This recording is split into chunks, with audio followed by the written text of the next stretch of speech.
This country has not had a constitutional president since 1948.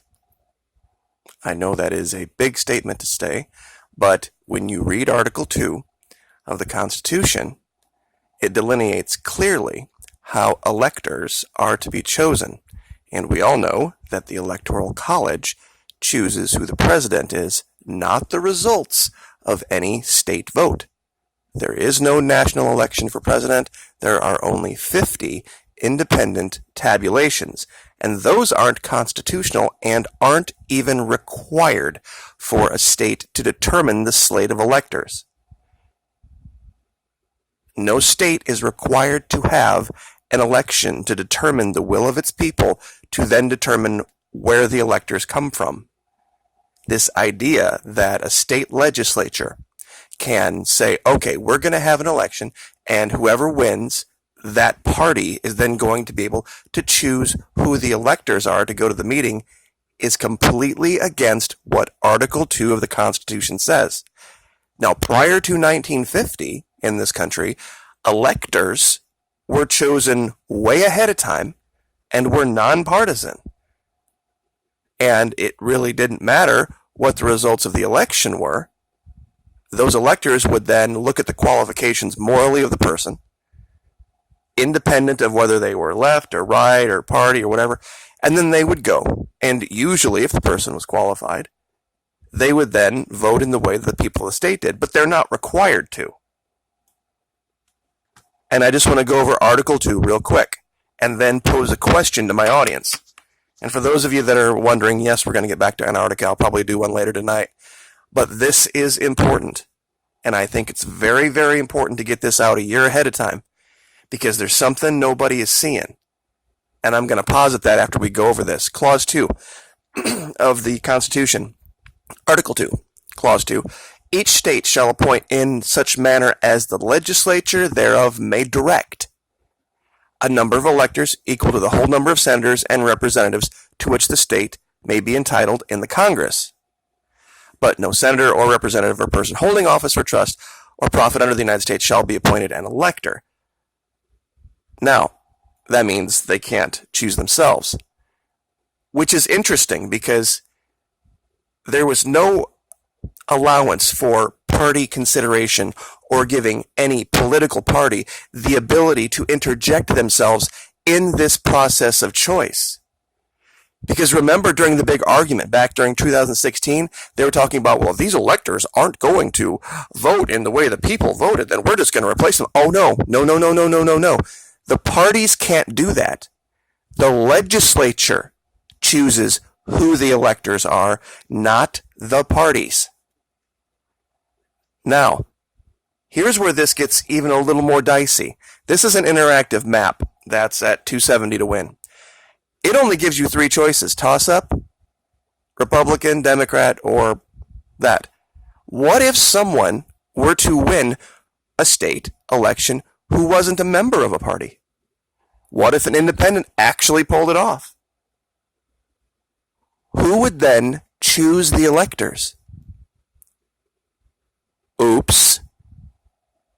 You see, the state is supposed to choose those electors irrespective of the parties, of any party even running. What if, for some reason, a Democrat and Republican that was running, what if they got disqualified?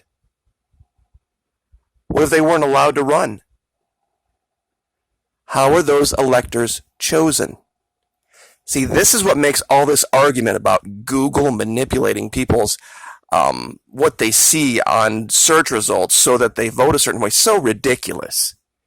Who cares? It has nothing to do with how we elect a president. It never has. It really does not matter if every single person in California voted for whoever was the Democrat, or if every single person in Texas voted for who was the Republican. Those electors are to be pre-chosen by the state legislature and to be independent and irrespective of party consideration. Those parties do not have, the DNC and the RNC have absolutely no constitutional authority whatsoever to choose any electors. Now, there's also no law, no constitutional provision or law that prevents the Democrat or Republican Party from running multiple people in an election. Now think about that for a minute. That night, when everybody's crowded around the TV and seeing who's winning whatever state, and they start awarding states to either a blue or a red candidate. What if the Democrats would run 5 different Democrats? Guess what would happen? They could feasibly, with that many, prevent the current leader from getting to 270. But none of them would either. What happens then? It goes to Congress in a simple 1 vote per state vote. And whoever wins, wins. And in the current makeup of the Congress, clearly, they would be able to decide at that point who they wanted to name president regardless.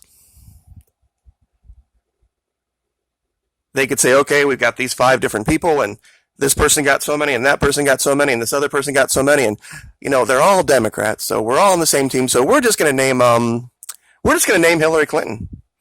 Yeah, I know she didn't run, but she's a Democrat, and we can see that most of America wanted Democrats. So even though that nobody got the 270, we'll just name this other person. And they can do that legally if nobody gets to the 270 in the Electoral College. And ironically, this subject, what we're talking about right now, was the subject of the very first video I ever did, other than music, on YouTube. And it's coming. We're a year away from it, and it's coming. You mark my words, they tried it last time to manipulate the Electoral College, with most of the country having no clue how it actually works. Those elections have absolutely zero constitutional weight of any kind. It would not matter. It wouldn't matter if 25 million illegals voted. Wouldn't matter. It wouldn't matter. The idea that would then, by some force of law, transmute into a certain slate of partisan electors chosen by the RNC or the DNC unconstitutionally, it's ridiculous.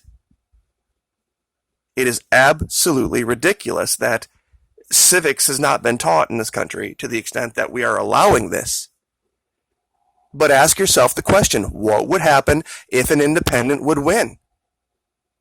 And we know Bernie Sanders says he's an independent, but technically he caucuses with the Democrats. But if he wasn't the official Democratic nominee and he decided to run as an independent, where would his slate of electors come from to go to the meeting of the Electoral College? What about a Libertarian? What about a Green Party?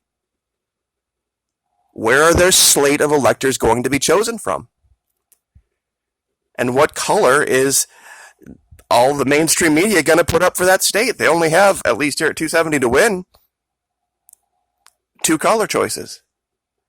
Everything is all R or everything is all D.